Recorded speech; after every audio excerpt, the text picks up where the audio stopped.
Some things just go together. Wine and cheese, flowers in springtime, and yes, books and bottles. We pair your favorite author with your favorite drink. Your host of Books and Bottles, Benita Johnson.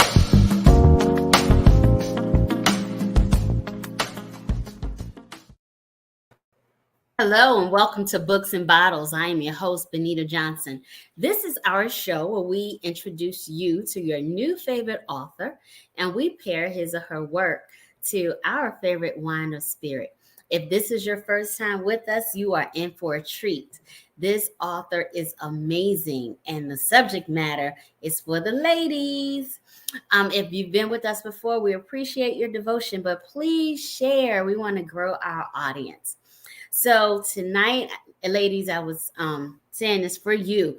This is the opportunity for us to hear some positive stuff about us. I'm sure we get tired of hearing brothers on YouTube and Facebook preach and tell us what we need to do to treat them better and to keep a man, blah, blah, blah. This ain't about that. Men, we want you to get out a pencil and pad.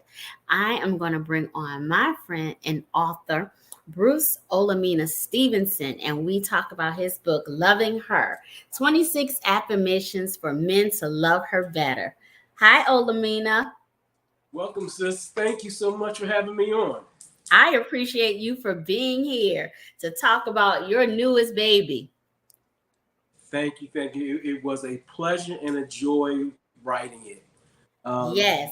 I'm going to tell you, it was truly refreshing reading it. You know, as I said in the intro, you know, women, you know, people say women bash, and yeah, some of us do. But, you know, when we turn on the social media, it's a lot of times it's men telling us what we need to do better and why we don't have a man and why we can't keep a man. And what you are telling the fellas in this book is how to love us. So I appreciate you on behalf of all the loving queens out there. You know, I was raised by a Black woman. She was the first person who showed me love. I have two sisters and a daughter. And so I have a great deal of respect for the place of the women that are in my life, the women that I have loved. And in my humble opinion, our women haven't been loved enough. And so we need to create another voice to say that. You know, as men, we need to take greater ownership in the success, the health, in the direction of our relationships. And we can do that by showing our women that we see them, that we appreciate them. More importantly, we cherish them. And we want to take a greater role in making sure that our relationships are emotionally and mentally healthy. And so Loving Her was written as a toolbox for us as men to use to look at 26 affirmations from the letter A to the letter Z, starting with authenticity to being zealous about who we are and how we feel about the women that we love. And so we can jump into one of your favorite topics or one of your favorite affirmations.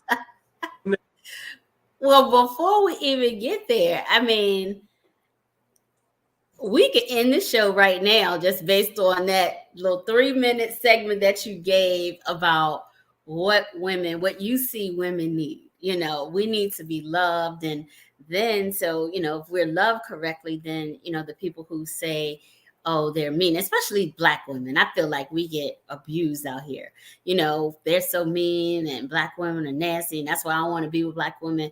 You know, you present a way to soften us up and allow us to put our guard down and be vulnerable and feel safe in that vulnerability. Well, you know, Malcolm X said back in 1962, I believe it was, that Black women were the most disrespected, unappreciated, undervalued person in America. And, you know, he wasn't far off. but we need, as Black men, we need to change that narrative. And the purpose of my book is to help us, you know, take steps, build healing bridges to our women, and look at ways that we can love you better. Because again, you all haven't been loved enough.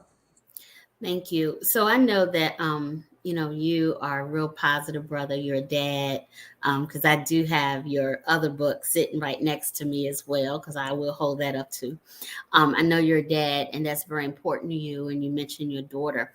So when you talk about this book, the Loving Her book, like to other men, do you get some kind of any type of negative energy and say, oh, you just writing this so, women can feel a certain way? It's like, you writing some bull, they don't believe you.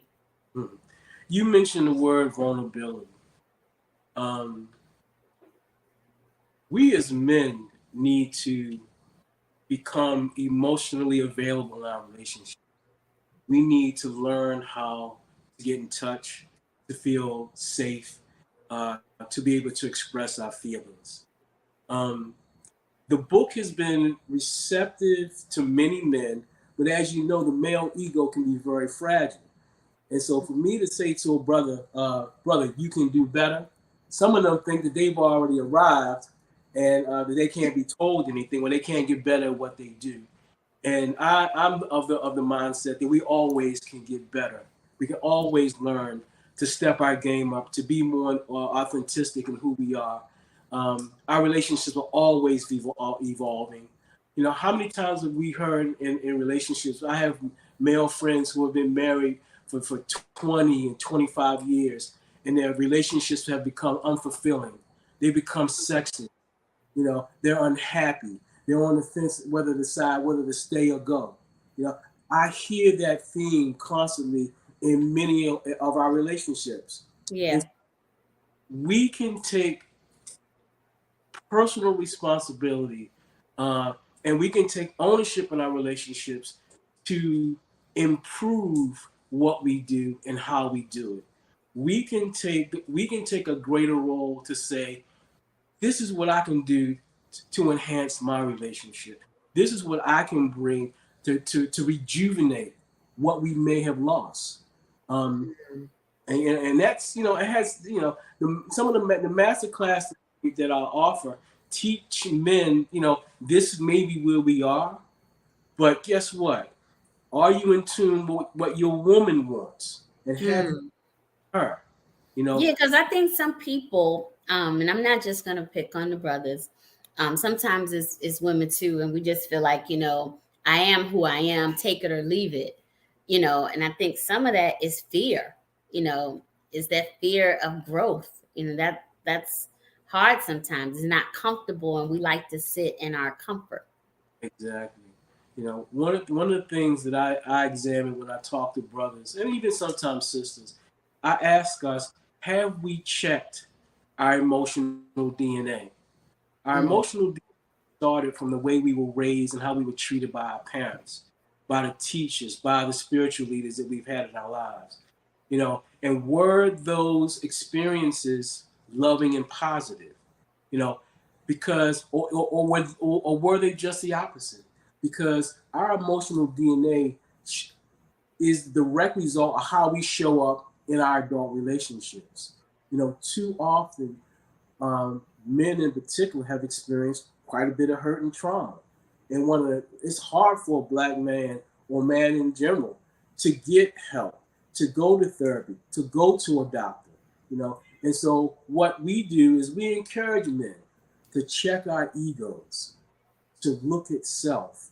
Have we help from our emotional traumas? Because when we can heal, we can show up better in loving our women and show up better in our relationships. Absolutely. So I want to get into the book a little bit.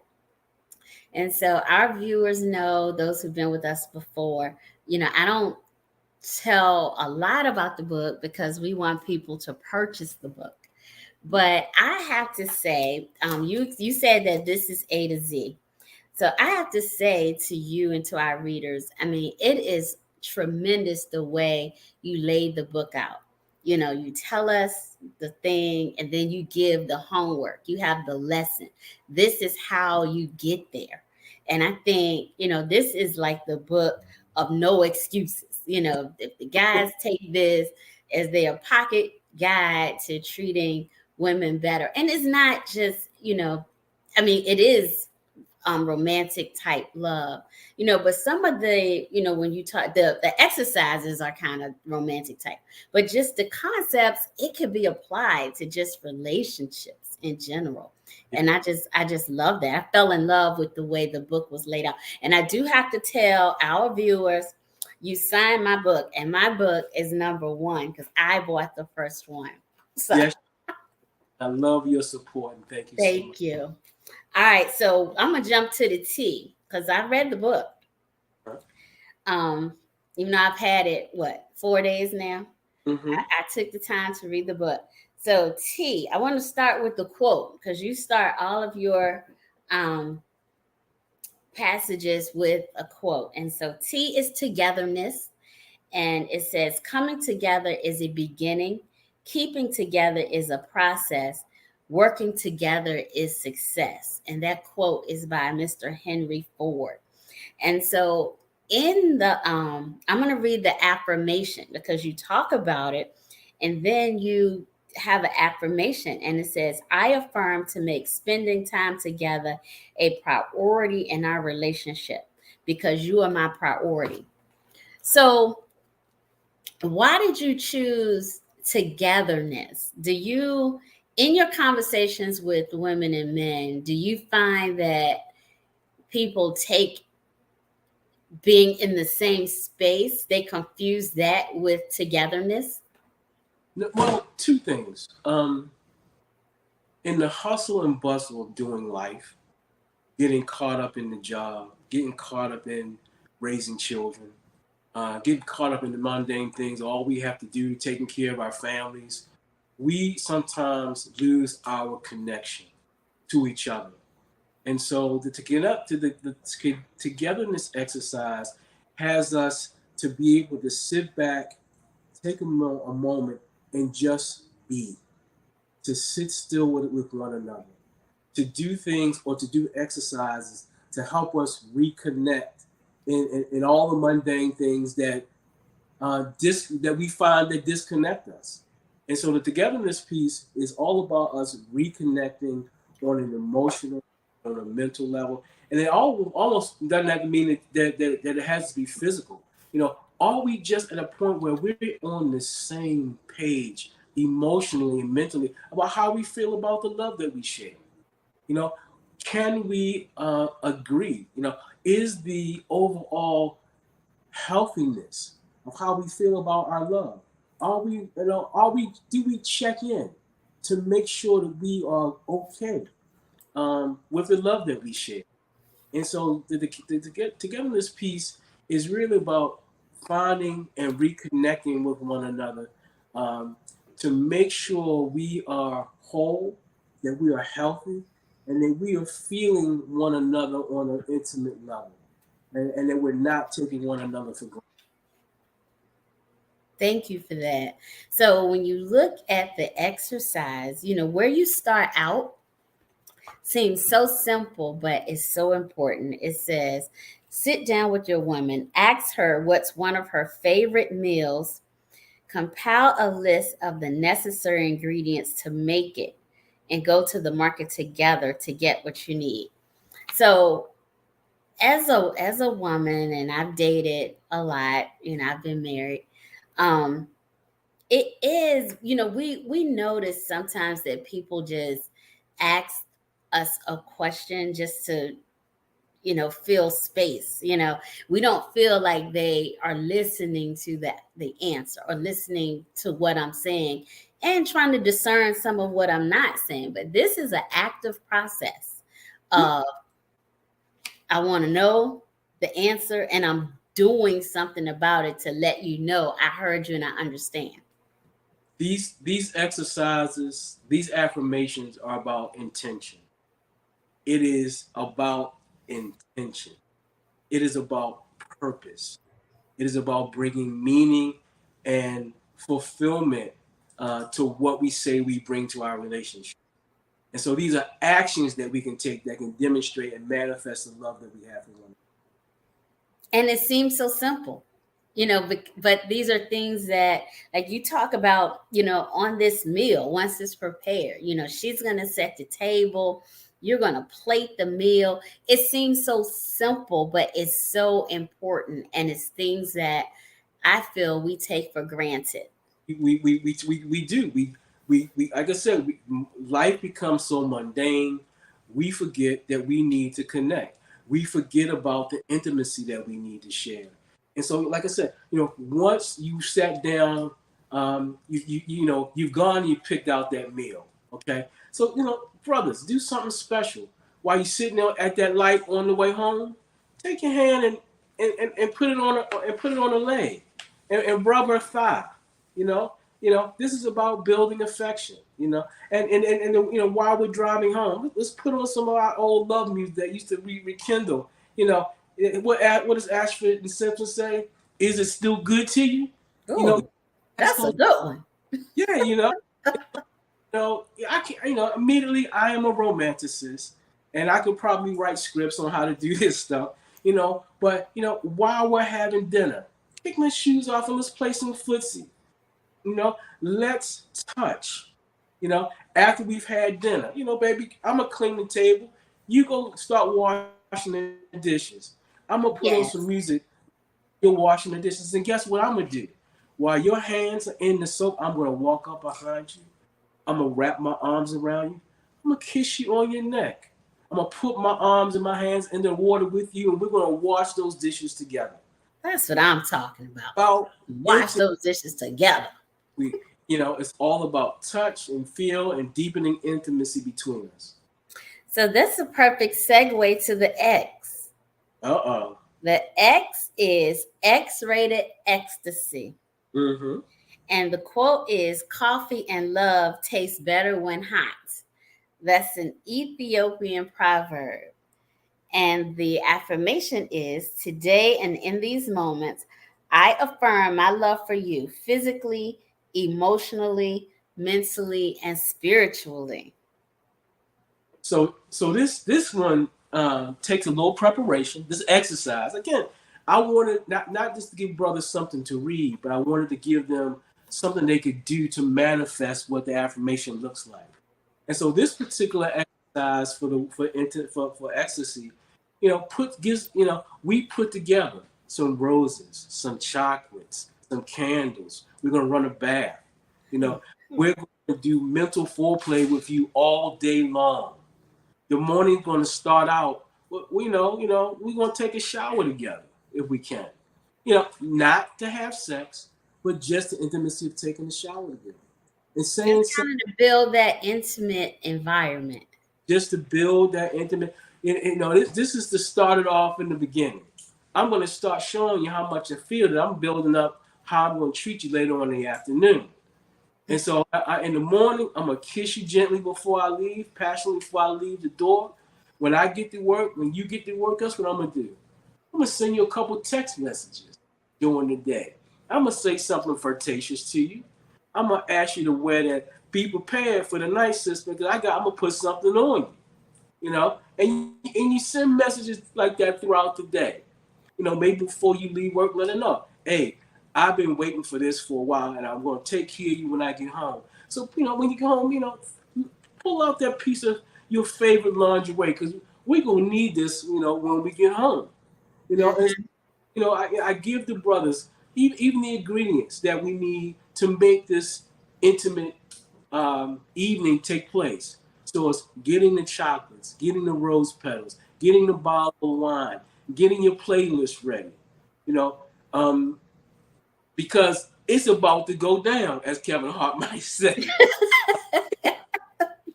As that evening goes on, it's a whole day of floor play, mental floor play. And so by the time we've gotten home, we have to make preparations that our children are cared for that particular evening. And then once we have our dinner, it's about me going upstairs and running your bath water for you, throwing the rose petals on the board, on the bed, lighting candles for you, After I've given you a bath, I'm gonna lay you on the bed. I'm gonna lotion you down and give you a massage. And after that, you let nature take its course because you know what's gonna happen after all that good stuff. Yes. So I have a question because in the exercise that deals with this section, the X-rated ecstasy, you mentioned the elements and you named some of them, but one of them that's mentioned in the book is toys. How do you present to men that you talk to that toys are not a replacement but an enhancement? It's just that, you know, the male, like I told you before, the male ego is a very fragile thing. Okay, and so we think that this is the area in which we think our prowess takes on its own, and that this is where the bedroom is our place where we dominate. Well, you know, most of us, in all honesty, we got about a good 3 minutes in us. You know, most if we're being honest. Mhm. So toys and intimacy like that, you know, are it's about bringing pleasure or doing the things that bring pleasure to our women.